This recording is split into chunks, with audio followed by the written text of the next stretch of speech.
ማን ነው የሚያከብረው መልአክን? እስክስታ ይመታል ይላል እዛ ጋር ደግሞ ኢቭኒፍ ከግብፅ እስራኤላውያንን ያወጣ ሚካኤል ነው ይላል። ከግብፅ እስራኤልን ያወጣ ገብርኤል ነው ይላል። ከግብፅ እስራኤልን ያወጣ ሩፋኤል ነው ይላል። ከግብፅ እስራኤልን ያወጣ ራጉኤል ነው ይላል። እግዚአብሔር አውጥቶ እግዚአብሔር ዋጋ ከፍሎ በጸናች በዘረጋች ግን መና እያወረደ ደመና እየገረደ ቀላይ የሰነጠቀ ውሃ ያፈለቀ ባህር እየከፈለ ጠላት እየገደለ በዘጠኝ ድንቅ ተአምራት በ10ኛው መቶ በኩል በ11ኛው ስጥመተ ባህር እግዚአብሔር በጸናች በዘረጋች ግን ይዞ ወጥቶ ለመልአክ ይሰጠዋል። ስለዚህ ምን ማለት መሰለ ባለፈው ኃጢአት ብለን የተናገርነው ነገር የለም። ሚሲንግ ዘ ኦሪጂናል ማርክ ማለት ከተፈጠሩበት ዓላማ ውጭ እነሱ ማስቀመጥ ኃጢአት ነው። ሰይጣንም በልዑል እመሰላለሁ ሲል ነው የተጣለው።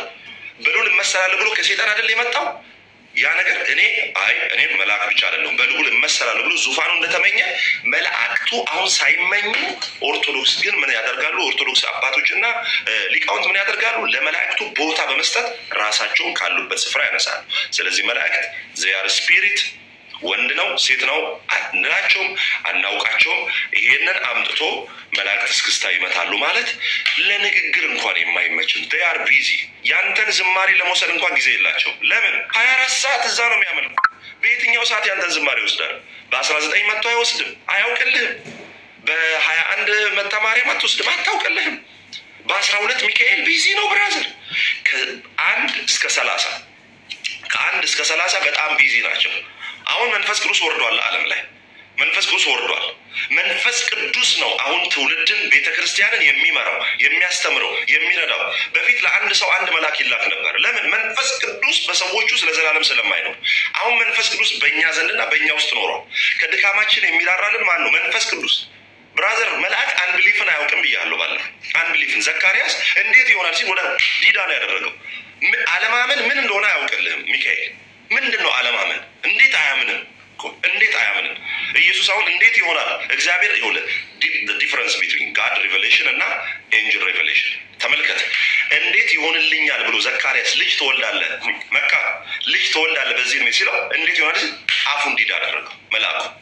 ወደ አብርሃም ጋር ሂድ፣ ወደ አብርሃም ጋር እግዚአብሔር ተገለጠለት አብርሃም። ከዛስ ልጅ ትወልዳለህ ሲል ሲስቅ አፉን ዲዳ አድርጎታል? አላደረገው በፍጹም። ሳቅ አይደል እንደውም ያለ አብርሃምም ስቋል፣ ሳራም ዝቅ ብላለ ስቃለች። ዲዳ ግን እግዚአብሔር አላደረገው። የትኛው ይሻልሃል ነው? በአዲስ ኪዳን አሁን ጌታ ኢየሱስ ክርስቶስ ሲገለጥ ጌታ ኢየሱስ ክርስቶስን ለመግለጥ በዘመናችን ላይ መንፈስ ቅዱስ በቤተ ክርስቲያን ውስጥ አለ። እንዴት እንድንጸልይ እንደማናውቅ ምን ያደርገናል? ይመራናል፣ ይረዳናል። ስለዚህ አሁን 24 ሰዓት ከኛ ጋር ያለው ምንድን ነው? መንፈስ ቅዱስ ነው። መንፈስ ቅዱስ አብሮት ያለ በመልአክ እንትን አይልም፣ አይጎመጅም። በቃ አላ ዋናው ባለቤት አለ እዚህ መጥቷል። መንፈስ ቅዱስ ይሰራል በአንተ ህይወት ውስጥ። ዋናው እያለ መልአኩ 12 ቀን እየመጣ በ12 ቀን ደግሞ በ19 በገብርኤል ቀን መልአኩ መጥቶ የኔን ምስጋና እያልክ ብትጮ ቄጤማ አለ የተባለ ምድር ላይ ቄጤማ ብታነጥፍለት ፈንዲሻ ብታፈነዳ አለ የተባለ ደረጃ 1 ቡና አፍልተ ዋጋ ብትከፍል የሚቀበል መልአክ የለም። መስዋዕት በፍጹም መልአክ ሊቀበል አልተፈጠረም። መስዋዕቱን ለእግዚአብሔር ሊያቀርብ እንጂ ለራሱ መስዋዕት ሊቀበል የተፈጠረ አንድ መልአክ ከመጽሐፍ ቅዱስ ላይ አንድ የተቀበለ መስዋዕት። ስለዚህ በፍጹም ምን ሊያደርጉ ሊቀበሉ አይችሉም። ስለዚህ ይሄንን በደንብ አድርገን መረዳት አለብን። ስለዚህ መላእክት እስክስታ ይመታሉ፣ ለማርያም እንትን ሲባል እስክስታ ይመታሉ የሚል በፍጹም ይሄ መላእክትን የማዋረድ መላእክትን የመሳደብ ነገር ነው እና መላእክትንም ሀበሻ የማድረግ ባይዚ ታውቃለህ። እኛ ሀገር ብቻ ነው እኛንን የመጀመሪያው እኛንን እግዚአብሔሩም የኛ ዋሻውም የኛ ጸበሉም የኛ መልአኩም የኛ እድር የኛ እቁብ በቃ ሁሉ ነገር የኛ አድርገን ኢትዮጵያ ውስጥ ብቻ ያለ ትምህርት ነው እና የእግዚአብሔር መላእክት በሚፈሩት እግዚአብሔርን በሚፈሩት እችን ተናገሬ ልስጥህ። መጽሐፍ ቅዱስ ምን ይላል? የእግዚአብሔር መላእክት ይልና እግዚአብሔርን በሚፈሩት ሰዎች ዙሪያ መላእክትን በሚፈሩ ሰዎች ዙሪያ ይላል። በፍጹም መላእክቱ የት ነው የሚመጡት? እግዚአብሔርን በሚፈሩ ሰዎች ዙሪያ። እንዴ ብራዘር፣ ዋናው ባለቤት ካዘዘልህ የቀበሌ አሁን ጠቅላይ ሚኒስተር ቢያዝ የቀበሌ ሊቀመንበር ቀል ይመጣልን፣ የክልሉም ይመጣል እየሮጠ ከዋናው ጋር ነው ዋናው ኮሚኒኬሽን። በደላላ አንሄድም። አዲስ ኪዳን ላይ ቀጥታ በእርሱ ስራ በአንድ መንፈስ ወደ አብ መግባት አለን ተብሎ ተጽፏል። መካከለኛችን ብቸኛው በእግዚአብሔርና በሰው መካከል ግልጽ እኮ ነው ወዳጆች፣ ግልጽ የተቀመጠ ሰው በፀሐይ በገሃድ ይክዳል፣ አይኑን በጨው አጥቦ በቃ የለም ማለት እኮ መካከለኛ በሰውና በእግዚአብሔር መካከል አንድ ነው ያለው። ግልጽ እኮ ነው። ከየት እንደዚህ ቀደነው እናውጣ፣ ከዚህ ውስጥ እንደዚህ የሆነ ነገር ቀደን እናውጣ። ግልጽ እኮ ነው የተቀመጠው። በሰውና በእግዚአብሔር መካከል አንድ መካከለኛ አለ፣ እርሱም ሰው የሆነው ጌታ ኢየሱስ ክርስቶስ ነው። በቃ አንድ ነው ያለው፣ ሌላ መካከለኛ የለም። መልአኮች ቢዚ ናቸው። በ12 ሚካኤል አይሰማህም የለም፣ በ19 ገብርኤል የሚሰማ ነገር የለም፣ ቢዚ ነው። ለምን 24 ሰዓት ቅዱስ ቅዱስ ቅዱስ ቅዱስ ያለ የነበርክ ደግሞም የምትኖር የተፈራ አምላክ እግዚአብሔር እያሉ ጠብር ግፍ ብሎ እያመለከው ያሉ ዞር ብለው ወይ እንትና ጽዋ መጣልጅ ብሎ ለአንተ ዳቦና ጠላ የሚዞር ፐርታይም ነው የሚቀበለው። ዋናውን ስራ ትቶ በፔርታይም ነው አንተን የሚቀበል አይቀበልም በፍጹም። ሶስተኛው ደግሞ ማርያም ትመጣለች የሚለው ደግሞ በፍጹም ማርያም ትመጣለች የሚል መጽሐፍ ቅዱስ ላታዩ። ቅድምም እንደነገርኳቸው በመጨረሻዎቹ የአራቱ ወንጌላት ወይም 3ቱ ሲኖፕቲክ ወንጌላት ላይ ተመሳሳይ ይዘት ያላቸው ሲኖፕቲክ ወንጌላት ይባላሉ። በማርቆስ፣ በማቴዎስ እና በሉቃስ ላይ እንዲሁ እያያችሁት እንዲሁ ጌታ ይመጣል፣ ተመልሶ ይመጣል። እያየ ነው ተመልሶ እንዲመጣ የተነገረው፣ ሞትን ጣር የገለበጠው፣ የሞተልን በቀራንዮ ላይ ዋጋ የከፈለው፣ ዳግመኛ ደግሞ ሊወስደን የሚመጣ እነ ዮሐንስ አሜን ማራናታ ማርያም ሆይ ቶሎ ነይ አላሉ። ከየት አምጥተን? ዮሐንስ ራእይ ምንድን ነው? አሜን ማራናታ ጌታ ኢየሱስ ሆይ ቶሎ ና ቶሎ ኑ አላለም። ልናየው የምንፈልገው ኢየሱስን ነው። ልክ ሄደው እኮ ሰዎቹ ምንድን ነው ያሉት? ይህን በአንድ ደቂቃ ውስጥ ልጨርስ።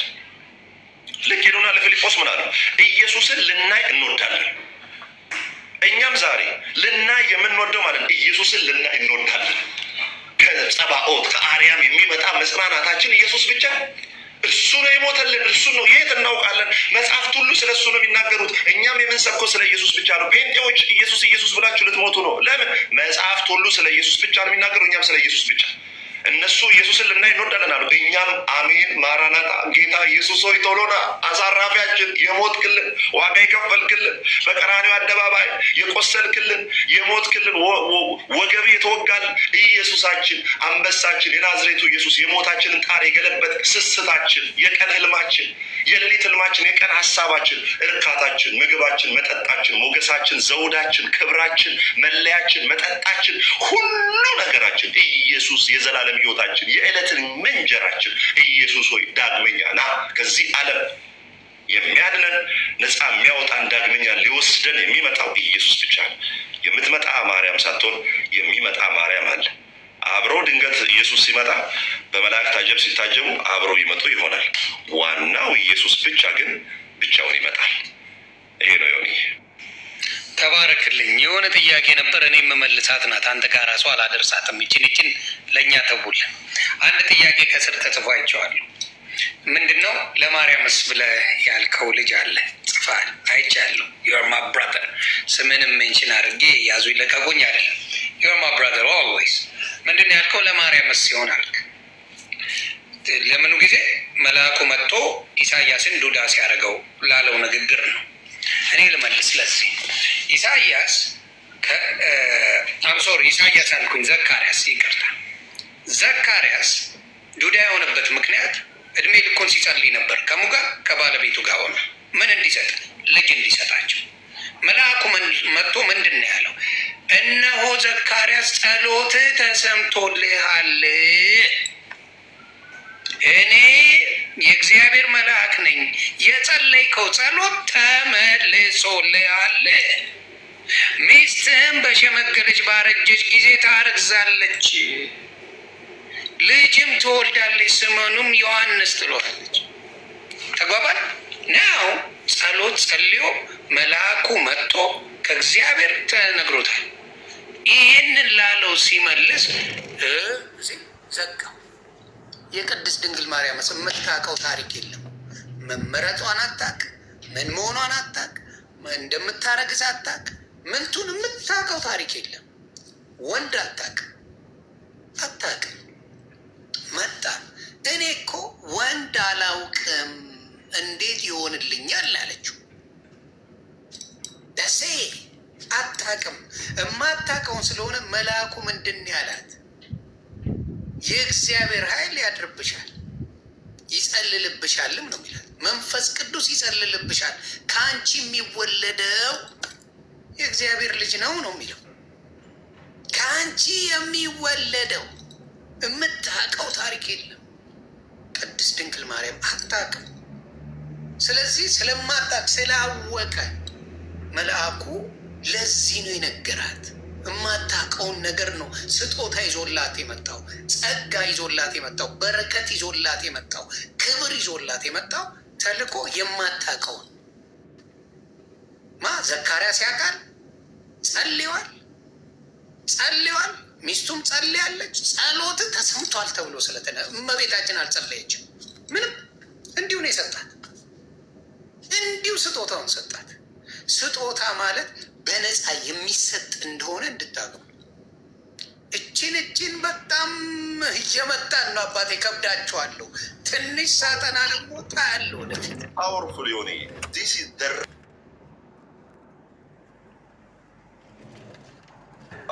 እኔ ራሱ ላወራ አልችልም። የምሬ ነው። ይሄ ነው እኔ አላየሁም ኮሜንት። እኔ ራሱ ላወራው አልችልም። አይቼዋለሁ። ለዛ ማቃትን ማሳይ እኔ ነው የምገባበት። አይታል። እኔ ራሱ ላወራው አልችልም። አሁን ይሄንን አንተ የመለስክበት መንገድ ዘካርያስ ሁልጊዜ ሲጸልይ ነበር። ልጅ እንደሚሰጥ አምኖ ነው የጸለየው። መስዋዕት ያቀረበው ይሰጣል ሲባል የምን ማለት ነው። ማርያም ጋር አታውቅም። ምንም ውሃው ነገር የለም ቤታችን። ዋው ዲስ ኢዝ ሶ ፓወርፉል ኤንድ አውሰም። በጣም ይሄንን ነው ማለት ነው። ምንም የምታውቀው ነገር ስለሌለ መጥቶ ስጦታን ይሰጥ። እንዲህ ያለ የእጅ መንሻ ይደረግልኛል ያለችው ደንግጣለች። አትፍሪ ብሎ ነው መጀመሪያ ያላት። ንግግሩ ራሱ አትፍሪ ማርያም ሆይ አትፍሪ፣ በእግዚአብሔር ዘንድ ባለሟልነትን አግኝተሻልና በቃ አትፍሪ ብሎ ነው ያላት። ራሱ እንዳትፈራ አድርጎ ነግሯት፣ ሁሉን ነገር አድርጎ ኤክስፕሌን ሙሉን አድርጎ ለቅድስት ድንግል ማርያም ነገራት እንዴት እንደሚሆነው። እንዲያውም ዮሴፍ በዛ ሰዓት ምን ባለች ጊዜ ያንን ባየ ጊዜ በድብቅ ሊተዋተው፣ ምክንያቱም እጮኛዋ ነው ዮሴፍ። ልትሸውዱ ጠባቂዋ እያላችሁ የምትንገራገረው አሉ። ኖ እጮኛዋ ነበር። ለዮሴፍ የታጨች ልታገባው ነበረች ቅድስት ድንግል ማርያም። ክብሩ አይቀንስም የእመቤታችን። ባይተቦይ ዘካርያስ የእግዚአብሔርን የሚያመልክ፣ ሳራ ሚስቱ ኤልሳቤጥ ይቅርታ እግዚአብሔርን የሚያመልኩ ናቸው። ክብራቸው ምንም አይቀንስም። መጋባት ክብር አይቀንስም። የዮሴፍ እጮኛ መሆኗ ቅድስት ድንግል ማርያም የእመቤታችንን ክብር ምንም አይቀንሰው። ምንም እንደሚቀንስ አድርጋችሁ ተአምር የምታደርጉበት ምክንያት ያሳዝነኛል። ምንም ክብሩ አይቀንስም። አግብተዋል እኮ በሙሉ ሌሎቹ እኮ አግብተዋል። ስለዚህ በቅድስና መሆኗ ከዛ ሊተዋት ሲያስብ ምን አገባው ታዲያ? ጠባቂዋ ከሆነ ታርግዝ አታርግዝ፣ 9 ትውለድ አትውለድ ምን ይመለከተዋል? በድብቅ ሊተዋት አሰበ ይላል። ከዛ በህልሙ መልአክ መጥቶ ታየው። ዮሴፍ አትፍራ፣ ያረገዘችው የእሷ ስም በማን እንደሆነ ቃል በቃል ነገር እና የት እንደሚሄዱ ራሱ ተናገረ፣ የት እንደሚወስድ በደንብ አድርጎ ነው። ከዛ ዮሴፍ የሚለውን በሙሉ መልአኩ የሚለውን አደረገ። ስለዚህ የምትናደዱ የምትበሳጩ በባዶ ሜዳ ነው። መጽሐፍ ቅዱስን በተወሰነ መልኩ እንደኔ እንኳን ብታውቋት ለሆነች መልስ ትዘጋጃላችሁ፣ ለሆነች መልስ ታውቃላችሁ። ስለዚህ የቅድስት ድንግል ማርያም ክብር መቼም አይቀንስም። ግን የሚቀንሰው ምን ሲሆን ነው? ጣዖት እመቤታችንን ስታረጉ፣ ጣዖት ስታረጓት፣ ያልሆነ ነገር ስታረጉላት ናው ክብሯን እየፎረሻችሁ የእመቤታችን ክብር ናው የሚለውን ሁሉ አድርጉ ያለች ቅድስት ድንግል ማርያምን እኔ የባሪያይቱን መዋረድ አይቷልና የባሪያይቱን መዋረድ አይቷልና ትውልድ ሁሉ ከዛሬ ጀምሮ ብጽዕት ይሉኛል ያለች ባሪያ ነኝ አገልጋይ ነኝ ያለች እናት አንተ መጠጥ ጻድቅ ናት ካልከኝ you're in the wrong, not me. She told me. እመቤታችን ቅድስት ድንግል ቃል በቃል እኔ ባሪያ ነኝ የባሪያይቱን መዋረድ አይቷል እኔ ወራዳ ነኝ ብላ ራሷን ዝቅ አድርጋ የተናገረች እናት ነው ያለችው። ቃል በቃል እኔ ጻድቅ ነኝ እኔ ምናምን ያሉ አሉ። እንዴት በላይ ልዘግብ ትንሽ ከይቅርታ ጋር ፈሪሳውያን ምን ብሎ አልመጡ? ወደ እግዚአብሔር መንግስት ለመግባት ምን ያስፈልገኛል ብሎ ነው የጠየቀው። ማንን? ኢየሱስ ክርስቶስ። ከዛ 9ኙን ነገረው። አታመንዝር፣ ምንም ይህንማ ከልጅነቴ ጀምሮ ሳደርግ ነበር ብሎ ነው የተንቀባረረው። ቅብርር ነው ያለው። ይህንማ ከልጅነቴ ጀምሮ የማደርገውን ሌላ ዘግበኝ የማላውቀውን አለው። ጌታስ ምን አለ? አንድ ነገር ይቀራል አለው። ምንድን ነው ሲለው ያለህን አካፍልና በቃ ከኔ ጋር ተከተለኝ አለ። ምንድን ነው የሚለው? በጣም አዘነ ነው የሚለው። እንደው እኔ ሳስበው በዛ ሰዓት እኔ ድብድቡላ የምንገጥም ይመስለኛል። ሀብታም ነው፣ ባለጸጋ ነው። ያለን ሁላ አካፍልና ተከተለኛል። አዘነ ነው የሚለው። በቃ እዝን ብሎ ቀደደው። አያቸው የሚመጻደቁ ሰዎች አይድኑም፣ ድነውም አያውቁም። በጣም ነው የሚመጻደቁት። አሁን ባለስልጣን ቀና ብሎ የሚታይ አይመስለውም። ኢትዮጵያ ውስጥም ሳይሆን አሜሪካን ሀገር፣ የትም ሀገር ብትሄድ ባለስልጣን ከሆነ ተኮፍሶ ነው የሚሄድበት። የትም ቦታ ላይ መንዳት እየቻለ ሹፌር ነው የሚቀጥረው። መንዳት ይችላል እኮ የትም ቦታ የሚሄደው በሹፌር ሄድክ፣ በራስህ ሄድክ፣ ዘሴም ስፓት ወይም የሆነ ቦታ ላይ ነው የምትደርስ። ሁሉ ነገር እያልክ እየታሸ ነው የምትሄደው። እንደዚህ አይነት ልምምድ አለ። ምን አይነት ልምብን? በቄሶች፣ በፓስተሮች፣ በሼኮች በቃ የተለዩ ሰዎች እንደሆኑ አድርገው ራሳቸውን የሚያመጻድቁ ሰዎች፣ በህግ እንድናለን የሚሉ ሰዎች ይህንን ይጠቀማሉ። ቅድስት ድንግል ማርያም ይህንን ታውቃለች። ራሷን ያሞካሸች ሴት አይደለችም። ቅድስት ናት። አላሞካሸችም። የባሪያይቱን መዋረድ አይተዋልና ነው ያለችው። ትውልድ ሁሉ ከዛሬ ጀምሮ ብጽዕት ይሉኛል፣ ያመሰግኑኛል ያለችበት ሪዝን ዳስ ዋይ ቅድስና የተሰጣት አለ እንጂ የተቀልዳለ ጸልዮ ራሱ ኧረ እንደዚያ። አሁን ለምሳሌ አንዳንዱ ዲቪ ሞላና አይደርሰኝም ቢሉ ደርሶ ሲመጣ የሚገባበት ይጠፋዋል። አንዳንድ ነገር ያደርጉና አይደርስም ብለው የሚሉት ነገር አለ። በተለይ ለወንዶች ልምከራቸው፣ ለአንድ ቀን ደስታ የ18 ዓመት ዕዳ ነው የምትገባው። ይገረብ ይከፍ። አንዳንድ ወንዶች አረ ምንም ችግር የለም እናቱ ምናምን ብሎ በተለይ ቫለንታይን ዴይ ምናምን ላይ ሴቶችን ይዘው ያጫውታሉ። ከይቅርታ ጋር ምንም ችግር የለውም እንዴ መከላከያ እንጠቀም ብትለው ብትጨቀጭቀው ምን ብትል ኖ ሲል ይሁንና አርግዥ ያለው ስትለው ግን አላቅሽም ይላል። ምንም የደስታው ጊዜ ችግር የለበትም። ሪዛልቱ ሲመጣ ግን የሚያስደስት ነገር ካልሆነ ይጠፋል። አሁንም እላችሁ ምንድን ነው በጉልበት እናደርጋለን ምንም ችግር የለውም እያላችሁ በምትሉ ሰዎች ላይ ነፍሴ ነገሮች ማስተካከል መልካም ነው ብዬ አስባለሁ። በመልካም መንገድ ተመላለሱ። ፒስፉል ነው፣ ሰላማዊ ነው። አሁን ለምሳሌ የምትቆሙ የምታጨሱ ምናምን አምና ጀጅ ማብረታ አምና ጀጅ ይነው ውስጥ ልክ እንዳልሆነ ራስህ ታውቀዋለህ። ናት ሚ አውላ ያስኪው መቃም ጥሩ ነው አይደለም ነው የምትለኝ በችዱ ወይ ማጨስ ጥሩ ነው አይደለም ነው የምትለኝ በችዱ ወይ አንተው ነው የምትመልሰው።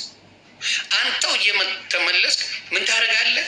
ይሄ የኃጢአት ስራን በመደጋገም ኢትስ ኦኬ ማለት ትጀምራለህ። ኖ ፕሮብለም ማን አራድነት እኮ ነው፣ እርድና ነው ትባባላለህ።